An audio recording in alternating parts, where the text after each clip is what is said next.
Salam alaikum, shalom aleichem, que la paix soit sur vous. Je suis ravie de vous retrouver dans cette nouvelle vidéo dans laquelle je vais vous parler de mon prochain roman. Mais avant de vous en dire plus, avant d'aller plus loin, je me présente si vous ne me connaissez pas.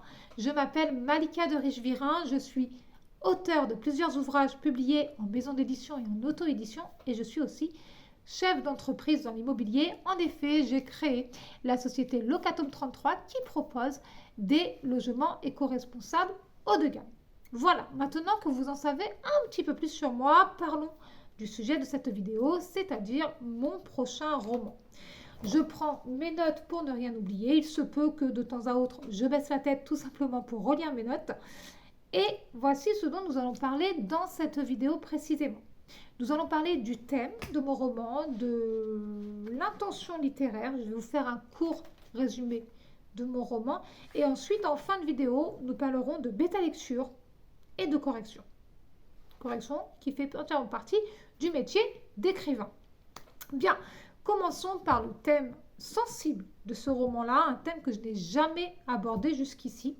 C'est les conséquences des violences conjugales. Je vais vous faire un bref résumé pour que vous compreniez mon intention littéraire avant même que je vous la dévoile. Et oui, je lis. Ancienne victime de violences conjugales, Jade Brooklyn est devenue une conférencière de renom suite au succès imprévu de son livre. Celle que tout le monde pense douce, heureuse et joyeuse cache un profond désir de vengeance. Vengeance qu'elle rêve d'assouvir dès que l'opportunité se présentera. Mais c'est sans compter le journaliste Aidan Walin qu'elle n'arrive pas à manipuler. Jade Brooklyn était prête à tout pour se venger. Son avenir en dépend. L'intention littéraire de ce roman, c'est de tenter de répondre à la question « Se venger permet-il d'aller mieux ?» Pour vous en dire plus, et sur l'intention littéraire et sur le roman, Jade Brooklyn, c'est donc une conférencière de renom qui doit son succès à ce livre qu'elle a écrit avec beaucoup de maladresse et beaucoup d'honnêteté. Un livre dans lequel elle parle de divorce. Voilà. Et on la croit vraiment heureuse, vraiment joyeuse, presque insouciante. Voilà. Personne ne sait déjà à la base qu'elle a été victime de violences conjugales. Et donc, on se dit voilà, qu'elle a divorcé, que depuis son divorce, elle va super bien. En fait, ces nuits, elle les passe à confier à ses bouteilles d'alcool son désir de vengeance. Elle ressasse son passé violent. Et elle n'attend qu'une chose, c'est l'occasion, l'opportunité de se venger. Elle sait qu'elle ne pourra disposer que d'un temps très très court et elle attend ce moment-là. Elle l'attend impatiemment.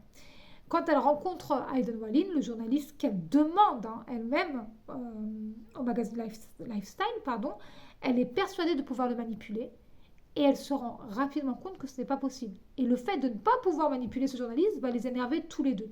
Lui, il ne va pas tolérer qu'elle ait tenté de le manipuler et elle va trouver intolérable qu'il ne se laisse pas manipuler comme les autres finalement. Jade Brooklyn, elle est prête à tout pour se venger parce que dans sa tête, c'est le seul moyen d'aller mieux. C'est le seul moyen de mettre fin à son enfer intérieur.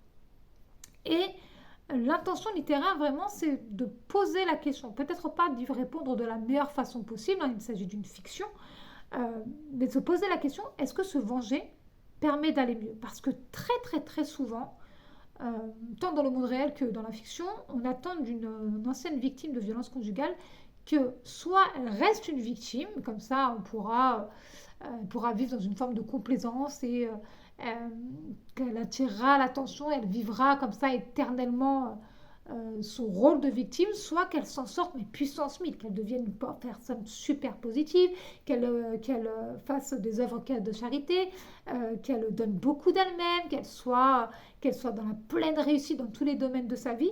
Il n'y a pas en fait de vrai juste milieu.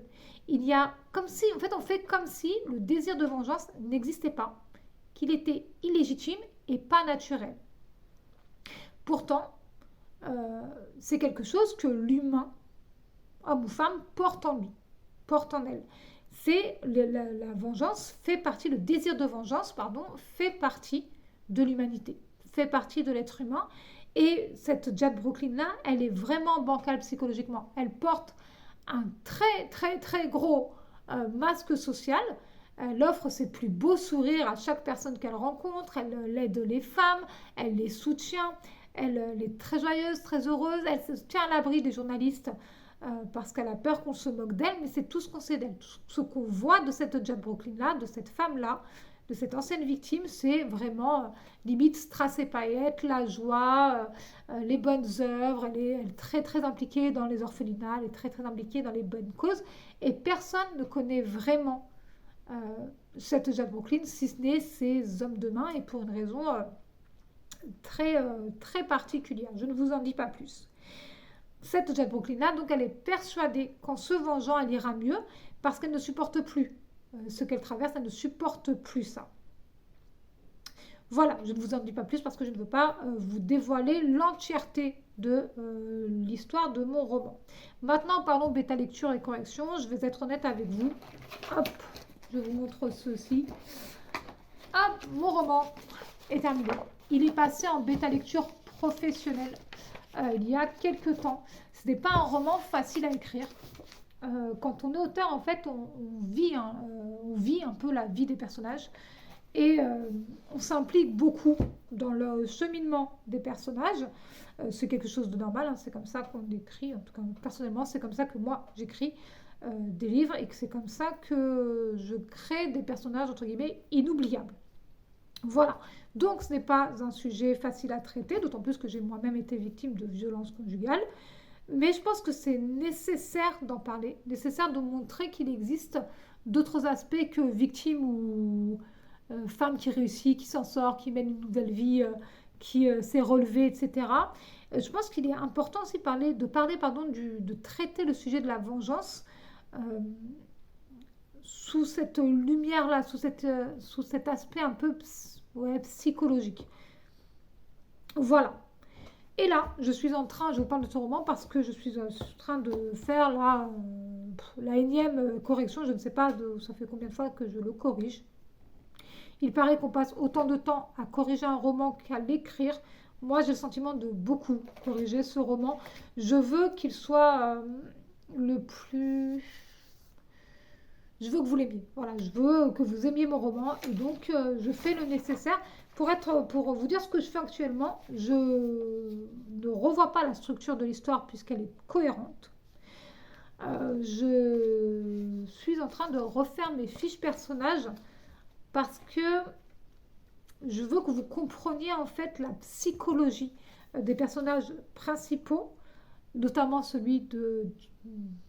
la psychologie de Jade Brooklyn, le personnage principal, et de Aiden Walin, qui est un peu l'antagoniste du roman.